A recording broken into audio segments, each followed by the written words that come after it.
Hello, quilting friends, and hello, quilting friends, and happy Feature Friday, everybody.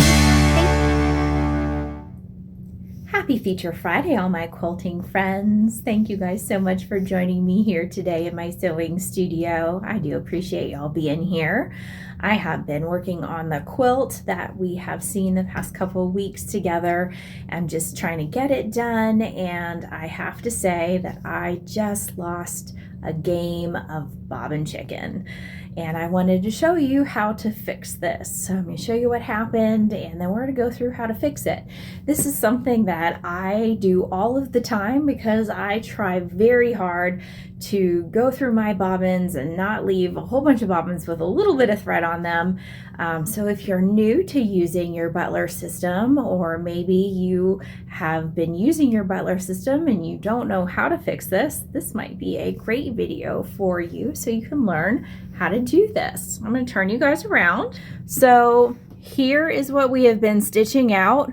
I finished out my row, but if we look down at the quilt here, I made it almost to the end. Here is the end of the quilt, and my bobbin gave out right here. So I've kind of got some thread here that I need to pull up and clip off, and you can see that my machine punctured a bunch of little teeny tiny holes in the quilt where it was thinking it was stitching, but it wasn't because I had no bobbin thread. So I'm just going to clip this here, and we are going to need to replace that bobbin and get this set back up. Now, you don't have to start all over from the beginning, which is great. There is actually a feature that is going to make it very easy for us to get this fixed. So I am going to grab another bobbin, nice and full, even though I have only got a little bit left to do here on my quilt. I'd rather put a full bobbin in than have it run out on me again. And I am sure I will quilt another quilt with this pretty kind of lilac thread that I'm using. You know, I always wind full bobbins. Let me see if I can get this in here and back into place. I've got under my machine here. There we go. Click it in. Okay. So with our bobbin replaced, we are at the end of the row. So we need to go back to here where we left off. And if we happen to catch this in the middle, we use our thread break, but we've finished our row. So we have to figure out how to get back to this. We're going to use our set start. So we haven't changed anything. This still is the row that we just quilted out. We're going to go back to our start.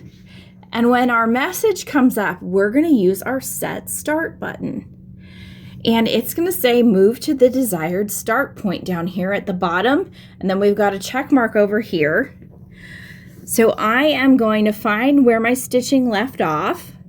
And I'm going to go back about 3 stitches. You know, I like to overlap just a little bit so everything locks back into place and nothing lets loose.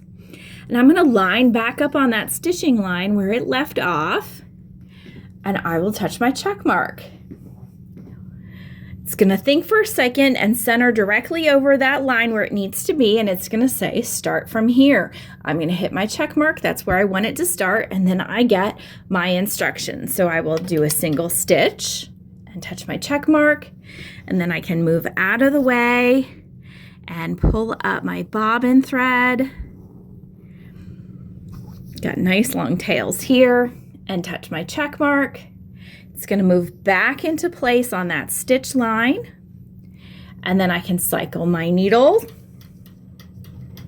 to lock that into place and touch my check mark, and then I can turn my stitching on and touch my check mark, and it picks up right where it left off when my bobbin thread ran out. It wants me to turn off. So this is where I've got all my jump stitches, where that little rose is here on the end. So I'm going to cycle my needle. I'm just following the directions on my display. Do a stitch, Cycle my needle.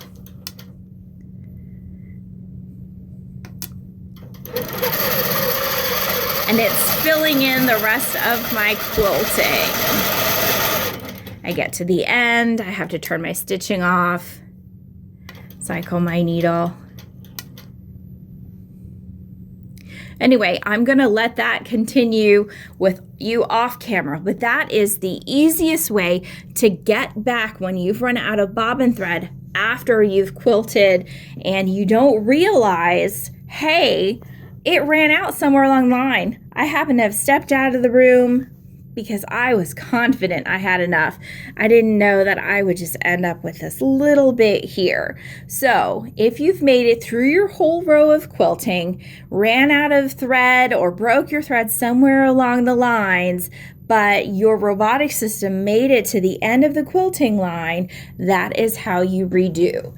You just leave your pattern where it was, go to your green start button, and hit that set start, and then you pick up where you left off. I use this more often than I like to admit because I do play bobbin chicken a lot. I am one person who does tend to trust their long arm and robotic system, and so I multitask, and I will work at my desk, I will work at my sewing machine, I will go into the kitchen and make myself lunch, I will walk the dog while my long arm is running, and sometimes I come back, I've made it to the end of the row, and there is, I call it ghost stitching. There is no thread but a bunch of holes punctured in my fabric where I ran out of my bobbin thread 9 times out of 10. Every now and then my thread breaks, but that is how you fix it. Use that set start button when you need to, and that way you can pick up where you left off without having to double stitch or pick stitches out. I hope that's helpful to some of you, especially all of our new quilting friends out there who have recently got their Butler system. Thanks so much, and we'll see you real soon.